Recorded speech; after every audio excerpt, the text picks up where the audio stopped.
अफगानिस्तान से भारतीयों की वतन वापसी का सिलसिला जारी है। इनके साथ बड़ी संख्या में अफगान हिंदू और सिखों को भी काबुल से निकालकर भारत लाया गया है। आज सुबह 5 बजे के करीब दिल्ली एयरपोर्ट पर एक विमान से 104 लोगों को भारत लाया गया। इससे पहले देर रात भी दोहा के रास्ते 31 लोग दिल्ली पहुंचे हैं। यह सिलसिला थमने वाला नहीं है। आज भी 146 लोगों को अफगानिस्तान से निकालकर भारत लाया जा रहा है। तस्वीरें आप देख रहे हैं दिल्ली एयरपोर्ट की, जहां पर भारतीयों को दोहा के रास्ते काबुल से निकालकर भारत लाया गया है। इसमें तमाम अफगान हिंदू और सिख भी शामिल हैं। आज 146 भारतीयों को वापस लाया जाएगा। 104 लोगों को कल आज सुबह भारत लाया गया है। ये दोहा के रास्ते लाए गए हैं। इससे पहले अमेरिकी सेना ने, अमेरिकी एयरफोर्स की मदद से लोग दोहा पहुंचाए गए थे और उसके बाद दोहा से इनको भारत वापस लाया गया है। काबुल से देश के 3 विमान पहुंचे हुए हैं। आज 146 भारतीय वापस लौटेंगे। काबुल एयरपोर्ट पर भारी भीड़ की वजह से रेस्क्यू ऑपरेशन में काफ़ी दिक्कतों का सामना करना पड़ रहा है। ये 2 तस्वीरें आप देख रहे हैं, छोटे बच्चे, महिलाएं। देखिए किस तरह से तालिबान का खौफ और आतंक है कि हर कोई अपने वतन को छोड़ने पर आमादा है। जो भारतीय हैं उनका तो समझ में आता है, लेकिन जो अफगानी नागरिक हैं वे भी अपना देश छोड़ कर भाग रहे हैं।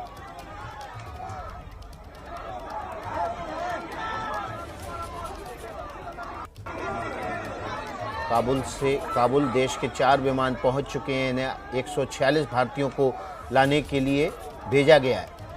अलग अलग समय पर ये विमान वहां से भारतीयों को लेकर वतन वापसी करेंगे। तो हमारे साथ जुड़ रहे हैं अफगानिस्तान से लौटने वाले भारतीय, देहरादून से आकाश छेत्री और प्रवीण छेत्री, और पंजाब के नवा शहर से सुखविंदर। दिल्ली से जफर शरीफ भी हमारे साथ जुड़ेंगे। सबसे पहले हम रुख कर लेते हैं जफर शरीफ साहब का। जफर शरीफ साहब, एबीपी न्यूज़ में आपका बहुत बहुत स्वागत है। क्या हालात थे, क्या मंजर था जो आपको अचानक से ये फैसला लेना पड़ा कि अब यहाँ पर सर्वाइव नहीं किया जा सकता?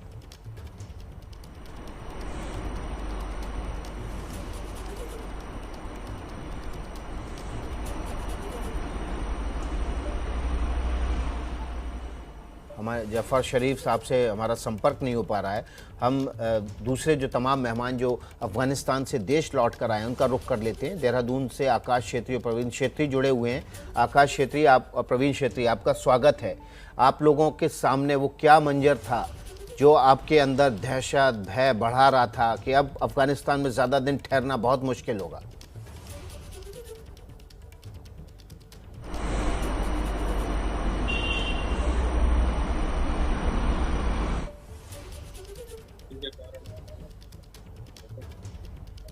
आकाश छेत्री जी, आपका ऑडियो संभवतः म्यूट है क्योंकि आपकी आवाज हमें नहीं सुनाई दे रही है।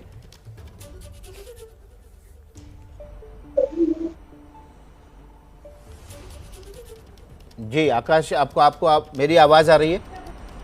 जी बिल्कुल सर। सर अभी सिचुएशन बहुत ज़्यादा ख़राब है, तो अभी वहाँ पर ठहरना बहुत मुश्किल है, क्योंकि वॉर जोन में रहना का मतलब है कि अपनी जान से जोखिम हाथ धोना है।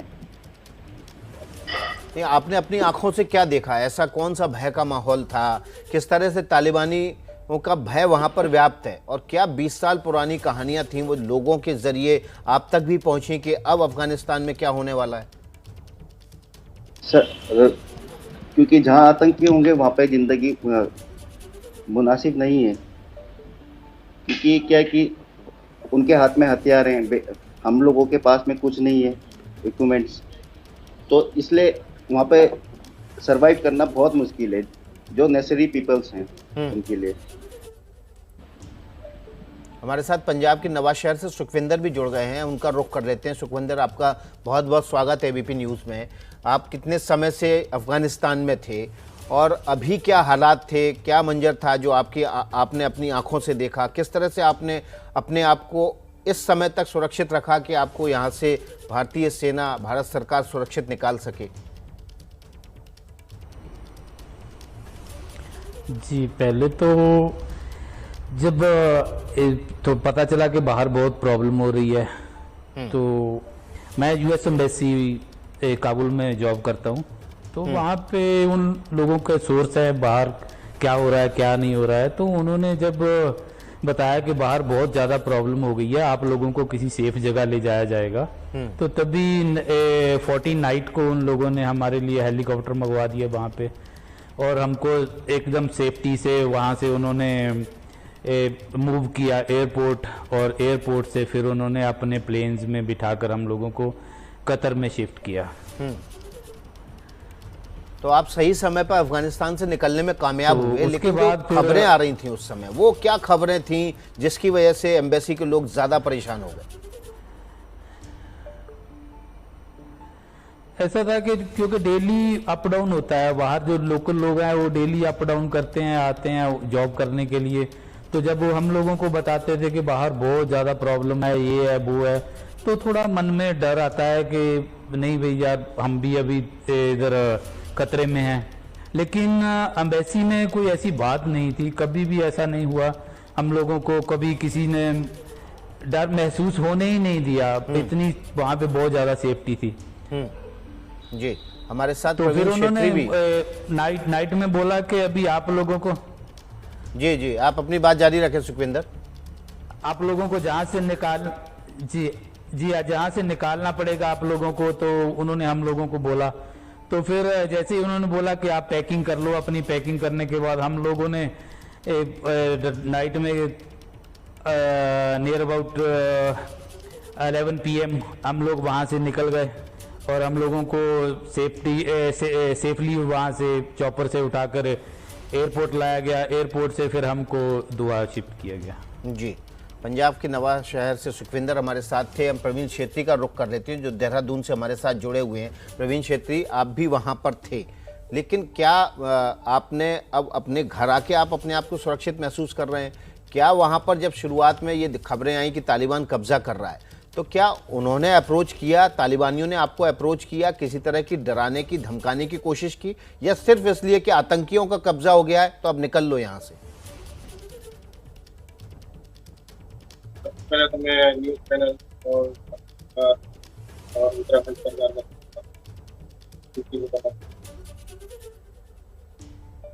वहाँ तो ऐसा था, मैं था कोऑर्डिनेटर में, तो उधर तो खबर आती रहती थी, सिविल में जो आते थे वो काम करने आते थे, वो लोग बताते थे ऐसा होता है, कभी भी काबुल में अटैक। तो हम जा नहीं पाते थे, तो उन्होंने बताया। तो 15 तारीख को भी हम ड्यूटी में ही थे जब ऐसा हो गया, तालिबान ने कब्जा कर लिया था।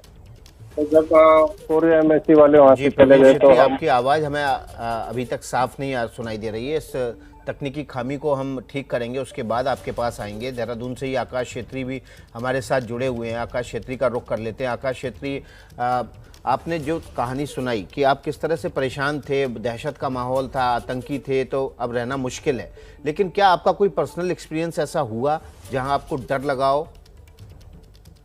सर, एक जगह पे लगा था जब हम 16 तारीख को मूवमेंट कर रहे थे। हम विला में थे जिसका नाम पहले कौन विला था, अभी नाम चेंज होके ज्वेक विला हो चुका है। तो जब हम दिन भर वहाँ पे फायरिंग होती रही और हमारी इवनिंग में मूवमेंट हुई, तो जब हमारी 5 गाड़ियाँ थी तो एक तालिबान ने मेरे से गाड़ी की चाबी मांगी। तो तब थोड़ा सा डर लगा था कि अब क्या होगा, ये चाबी गाड़ी छीन के ही मानेगा या इसके साथ में हाथापाई होगी हम लोगों की शायद। क्योंकि हम नियते थे, कुछ भी नहीं था हमारे पास में, जो भी हमारे पास आर्म्स थे वो हमने डिपॉजिट कर चुके थे। तो उस टाइम थोड़ा सा डर लगा था कि अब क्या होगा हमारे साथ। तो फिर आगे हुआ क्या? वो थोड़ा सा, उसके बाद कुछ नहीं हुआ सर। वो नॉर्मली मैं अपना थोड़ा सा फेस आउट किया और उसके बाद वो सीधा चला गया। अच्छा, तो चाबी किस लिए मांगी थी उसने? सर वो क्योंकि गाड़ी वहाँ पे कई बार क्या था कि कुछ लोग गाड़ी छीन रहे थे जैसे उसमें, तो उस तरीके से हो रहा था उसमें गाड़ी। जैसे हमारे पास डिप्लोमेटिक प्लेट्स थी, क्योंकि हमारा जो काम है वो सारा मिशंस का ही होता है बाहर का, क्योंकि हम लोग MST टीम है, मोबाइल सिक्योरिटी टीम्स में। तो उस तरीके से हम लोगों के पास गाड़ी होती है, तो वो गाड़ी मांग रहे थे। तो अगर गाड़ी नहीं देते क्या पता वो हम पे फायरिंग करते।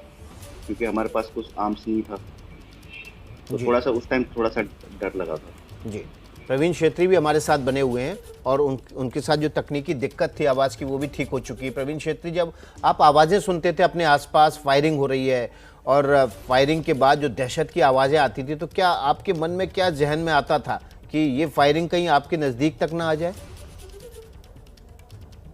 सबसे पहले तो मैं न्यूज़ चैनल वालों का, भारत सरकार का और उत्तराखंड सरकार का धन्यवाद करना चाहता हूँ, जिनकी बदौलत आज हम घर में सही सलामत पहुँच गए। वहाँ पर मैं था कोरिया एम्बेसी में, तो वहाँ तो फायरिंग होती रहती थी बाहर, तो रात को भी होती थी, दिन में भी फायरिंग होती रहती। वो तो तालिबानी करते रहते थे फायरिंग। हमारे को तो इतना डर नहीं लगता था, क्योंकि हम भी आर्मी से हैं। तो उस दिन तो ऐसा हुआ, 15 तारीख को भी हम ड्यूटी में ही थे उस दिन। तो जब तालिबानों ने पूरा काबुल में कब्जा कर लिया, तो जितने भी हमारे सिविल स्टाफ थे वो सब लोग ड्यूटी छोड़ के भाग गए। तो हम रह गए वहीं पर। तो हम थे कितने 10-12 आदमी जितने भी थे वहीं थे। फिर हम लास्ट में हम लोग को भी हथियार वहीं छोड़ना पड़ा। हम अपना हथियार वहीं छोड़ छाड़ के हम भी उधर से अपने बेस कैंप में चले गए। तो बेस कैंप से फिर हम बेस कैंप में हम रात भर वहीं रहे। रात को 11-11:30 बजे करीब हमारे को गाड़ी में ले जा करके फिर डेनमार्क एम्बेसी में वहाँ छोड़ा हमारे को गाड़ी में।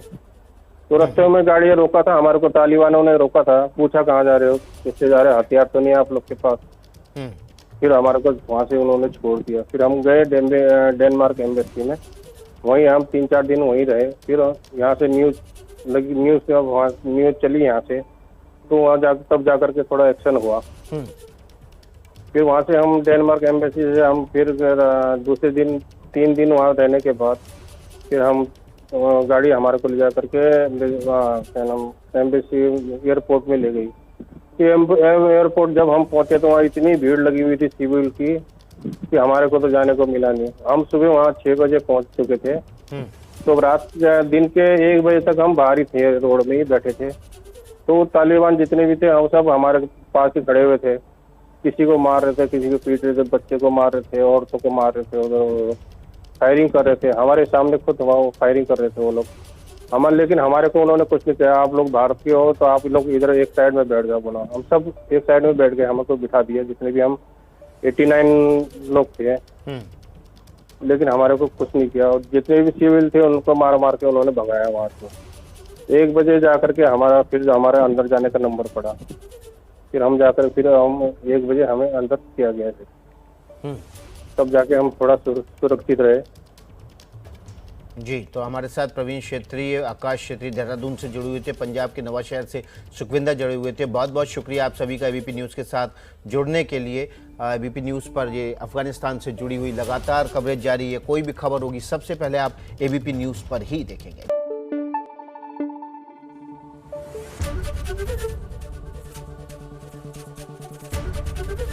एबीपी न्यूज़ आपको रखे आगे।